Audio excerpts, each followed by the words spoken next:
Steven for 20 says, I think our movement should do more to denounce Zionism. Do you have any thoughts about denouncing Zionism? Oh, yeah, I've got big thoughts on that. Hey, Steven. Steven. Is that his name, Steven? Yes. Hey, Steven, give me some videos of people in yarmulkes walking around killing people. Okay? I'll be on your side then. Until then, I basically think you're an ignorant loser. All right? Boom. Well, let's just play a slight thought experiment here. I get what you're saying, and certainly there's no history of mass violence in that community. Not here. I mean, not that I'm aware of. Let anyone correct me in the chat, but I don't know. Are you familiar with E. Michael Jones, Dr. E. Michael Jones? I'm not sure. He wrote a book about the Jewish Black agenda, and basically his whole argument is that in America, the civil rights movement has been a coalition of Jewish activists aligning or kind of using the Black community as a pawn to foment civil unrest. Do you think that there's any truth to this? Do you think that this is just total poppycock? What are your thoughts? That's that to me. I think it's poppycock. There's no question. Like Martin Luther King was surrounded. Like the other day, there was the anniversary of the "I Have a Dream" speech. Well, for some reason, somebody decided it was a lot of people decided they would remind people who actually wrote the speech. So I think his name was Sam Levinson or something. Mm-hmm. He wrote that speech, and they gave histories of his life. Card-carrying member of the Communist Party. Okay, I'm sure that's all true, but I'm telling you, the people I experience, they're not really anybody's political pawns. The people I experience, like today, a guy was at his e-bike on the Bronx, getting on his butt on a little scooter. 5 of the fellas came out and beat the piss out of him on video. I mean, this is not. I mean, none of those guys were wearing yarmulkes. And so, I mean, all I'm saying is there's some bad business going. I actually get this more than a couple times a month. People go, Colin, I agree with you. You documented this with this level of Black violence, Black dysfunction, Black this, Black that. That's why I hate Jews. Right. I mean, where did that come from? You showed me some stuff with somebody wearing a yarmulke doing some bad things, but as of right now, I kind of like the Jewish guys myself. But hey, what do I know? I went to a wedding. A couple years ago, a Jewish wedding right in L.A., some big hotel in L.A. on the beach. You see on TV all the time, and so it was outside. And so after the wedding, everybody's stepping on the glass right underneath the napkin or tablecloth. So afterwards, they came out and they were passing around hors d'oeuvres. And so so the guy came up to me and there was shrimp cocktail on the thing. I picked up a shrimp cocktail and I said, it was a crowded wedding. And I said, hey people, my name's Colin Patrick Flaherty, and even I know this isn't kosher. Everybody just patted me on the back. He said, don't worry about it, man, relax. The chat is mentioning that the NAACP was actually founded by people of Jewish heritage. Does this matter at all? Do you question the veracity of this? No. No and no. Okay. I mean, I don't know, because people say that, because I believe that nation, for example, is not a civic construct. Like when people say our nation is anybody who's taken an immigration test or crossed the border and been popped out, right on this side of the Rio Grande. I don't see that as a working conception of nation. I see like the Kurds, they don't have a country, but they have a nation because it's a people. They share an identity.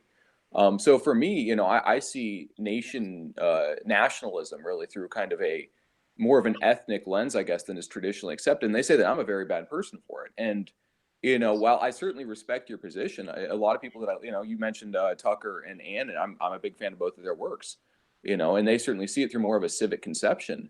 But I mean, the history of this country hasn't been just, and I know history, but the idea of like what it is to be an American, it is kind of, at least it used to be your parents were an American thing. There's a history here. And I feel like that is part of the problem that, even Black people whose parents were slaves in this country don't feel like they're Americans. They don't feel like they're in the same nation that white Americans seem that they seem to live in. As soon as you said that, the first thing I thought of is what Chris Rock tweets out on the 4th of July. He tweets out something like Happy Independence Day. I'm sure the slaves thought that, really liked it too, or something like that. So what you just said, I agree with. Like, there's a lot of Black people who do not feel like they are part of this country, that this is not their country. They're separated from it. It's essentially evil country. I don't know what to say to those people other than you better open your eyes if you want to, if you want to figure out how to exist on this planet. I don't have anything profound to say to those people. This is from Gordzilla 37 for 5. How many yarmulkes brought blacks here in the first place, Colin? What is this, Jeopardy? I don't even know.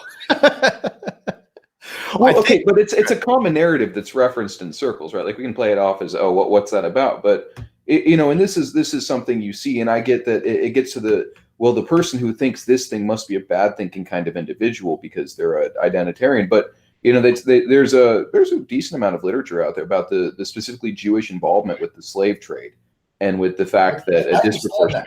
I understand in 1492 Columbus sailed the ocean blue. It doesn't have anything to do with why that black guy killed that blonde-haired girl who was trying to sell him some pot 2 days ago. I mean, no, I get that. I was just referencing what the question was about. I would ask you this though: is the character of America is basically a biracial nation. Ann Coulter touches on this on her book Mugged, about racial injustice in America, and she says America is like for all the like hardcore America's white ethnicity people, they really can't deal with the fact that America has a historical relationship with black people that predates even our independence, right? Slaves were here basically as long as this country was around, and it is just part of the American character at a certain level. But how much would you say that the black role in America has changed America from, say, European nations which never had that?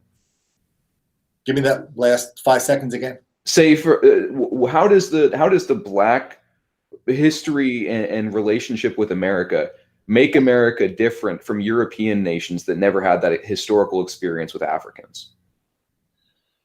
Well, that's a good question. You would think it would be a lot different, but you look down in Australia, they just supported 10 years ago, they outlawed guns and they relaxed their immigration. So now Australia is full of Somalians and people from Africa who are terrorizing the major cities of Australia. And I mean, why? They never had slaves in Australia.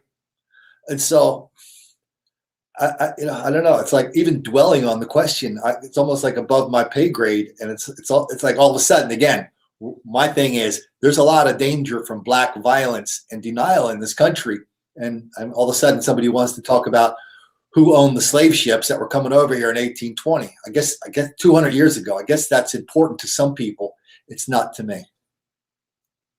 Well, I think that the question, at least the line of thinking there is like, if you can figure out the causative factors, perhaps you can figure out some sort of solution.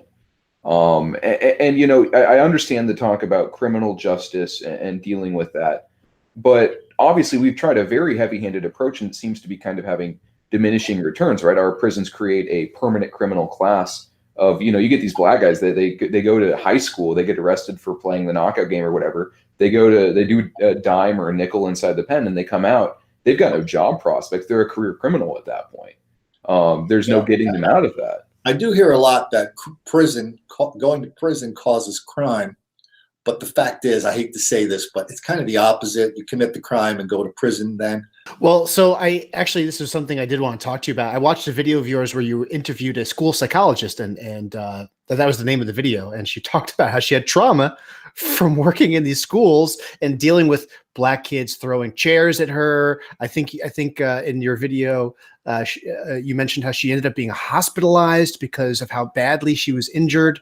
And where I live, it's most of the jobs that women get, and maybe this is not just unique to where I live, but most of the jobs that women get are school teacher jobs, and they go into the city or the state system, and they kind of have to do their rounds in the inner city schools, and it's these. If you take a job in an inner city school, you get your student loans forgiven if you stay. Yes.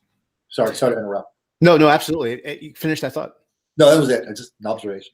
Yeah, it entices people to go into these communities that really nobody, certainly no white person in their rational mind would want to work in. And so there's always these diminutive white women, 5'4", barely more than $110, $115, and they're dealing with a room full of like unruly minority children, often black, but not always, who are like 3 times their size, and they can't control the room, and they're exasperated and they're frustrated and they don't get paid enough money.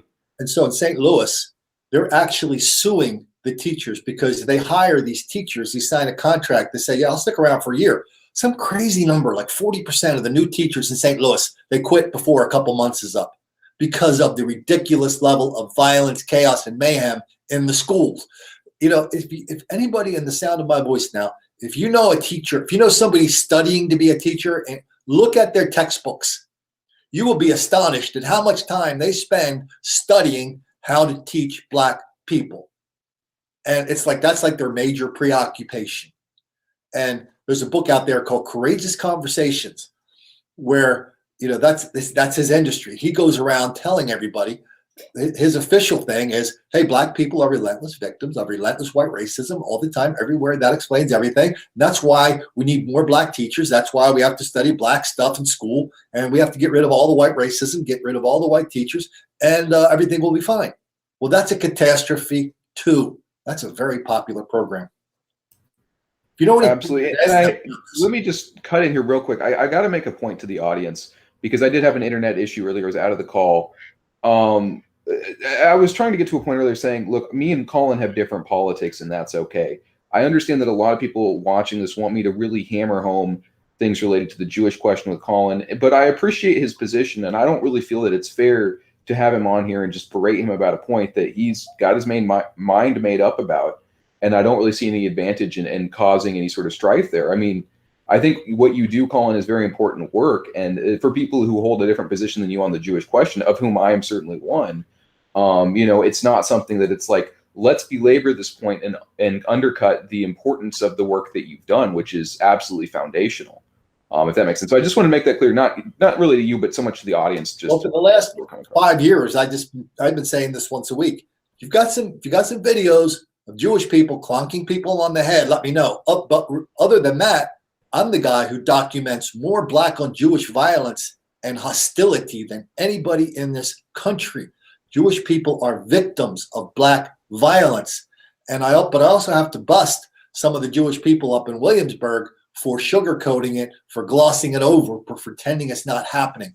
But there are more and more Jewish people who are opening their eyes to this. Well, let me ask you this, just because I guess if we're going to go down this avenue, I want to just be kind of, I want to be straightforward about it. Do you think there's like a Jewish influence in the media which affects the narrative specifically involving identity politics in this country? That's certainly an often made allegation. New York Times, Washington Post, whatever. There is this racial minority that has a disproportionate influence. Do you think that controls the way that Black on white violence is talked about in this country?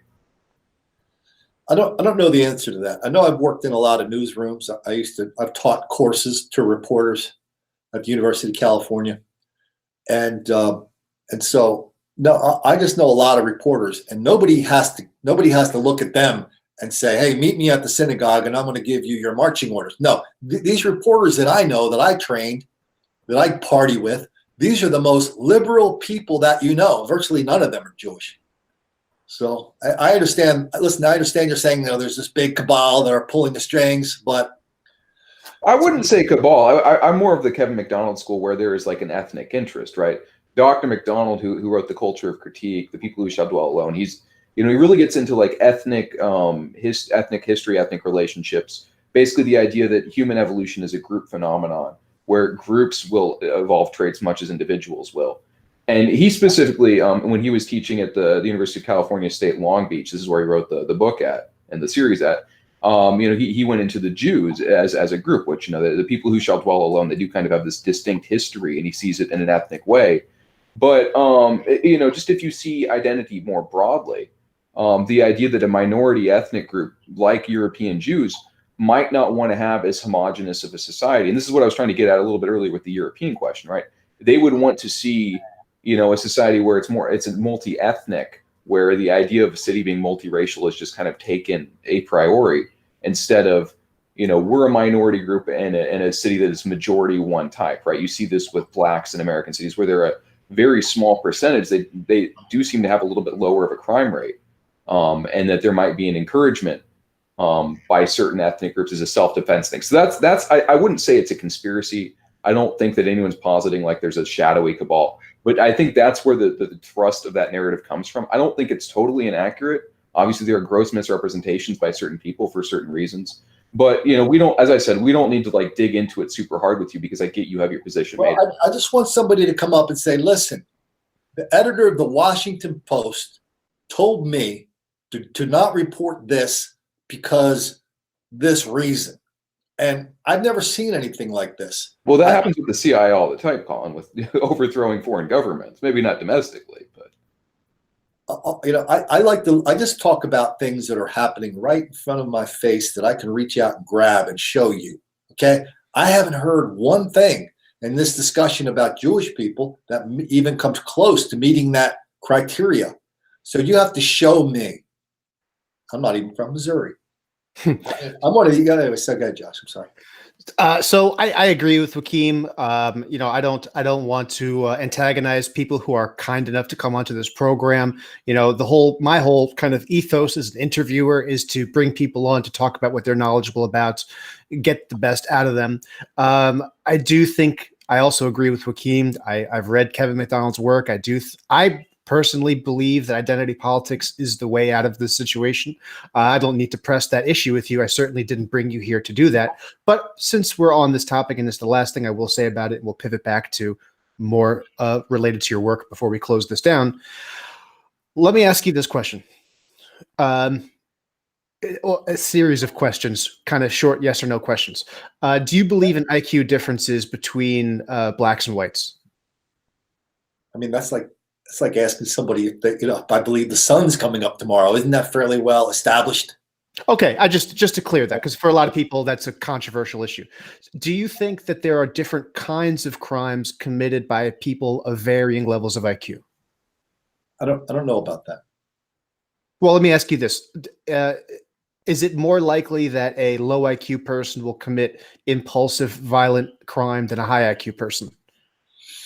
I could give you an answer, but it would just be an answer just from a guy sitting here smoking a cigar. It's not really something that I've ever looked at. Okay, fair enough. My last question: if I sent you, or if we could compile, maybe I feel like I need a pair of those balls, like the Kane Mutiny. If someone showed you videos of, say, high-ranking Jewish influencers, maybe in journalism or some other community, where they were saying something to the effect of either A, we need to mask black crime, or B, we need to bring in more non-whites into the country to diminish the white population or the white political bloc, would that influence your thinking in any way? Well, I know that this whole idea of diminishing the white bloc. I mean, this is something I see on TV every day. So I don't know. That's like everybody says that now. So do you think that's the reality? Do you think that's something that's happening? Does that concern you? Well, it's pretty transparent that it's happening ever since Ted Kennedy and his immigration bill. When was that? In the 60s? And 1965. Let's just open it up. And what a catastrophe that has been. You say these things they're just honest truths, and you're not a white nationalist, you're not a Nazi, you're not any of the things that the media would love to tar you as, but you tell the honest truth about an important issue in a multicultural society, and for that you've got to be shut down. I mean, do you think that there's what do you think motivates shutting down people who say what you say? Well, I probably spent more time around liberals than most people. Not just as a reporter, but in a lot of different ways. I used to do a TV show in San Diego every Sunday for 5 years. You know who the moderator of the show is? Let's see how big political junkies you guys are. He was a big San Diego political candidate and a big mover and shaker, a big liberal. His name was Peter Navarro. Ring a bell? Yeah. Fox? Peter Navarro is Trump's point guy on China. Oh, wait, okay. So, who am I thinking of? Oh, and Navarro. Never mind. Yeah, so Peter Navarro is Trump's point guy. He was a big liberal greenie, but he was a college professor. He pivoted, started writing all these books on China. Bingo, he's in the White House. So when I think about all the liberals that I know in my life, that's just their thing. And if you want to go back, somebody get a psychiatrist in here, we can talk about these childhood traumas they may or may not have had with single families. I don't even know. I don't care. But I know their first reaction is always, if they don't agree with good old Colin or Josh or Joaquim, it's like, no, shut him up. Shut him up. We cannot prove him wrong. Well, but I mean, it's not like an individual thing, right? Because you see it everywhere. You see it, in the pages of the newspapers. You see it on the airwaves. You see it now in the creeping, every social media platform. The bigger, the worse it is. And I don't accept the explanation that it's just an individual thing, right? Quick question. Did you ever see that Google video that happened right after Trump got elected? It was a 1 hour. They had a Google meeting with the president of the company. Yeah, the secret recording that Alan It just got released on Breitbart. Yeah. Yeah, on Breitbart, right. Breitbart released it. Good Lord. How illustrative was that? I mean, You realize that basically everyone on that stage was a member of a certain religion. religious group, right?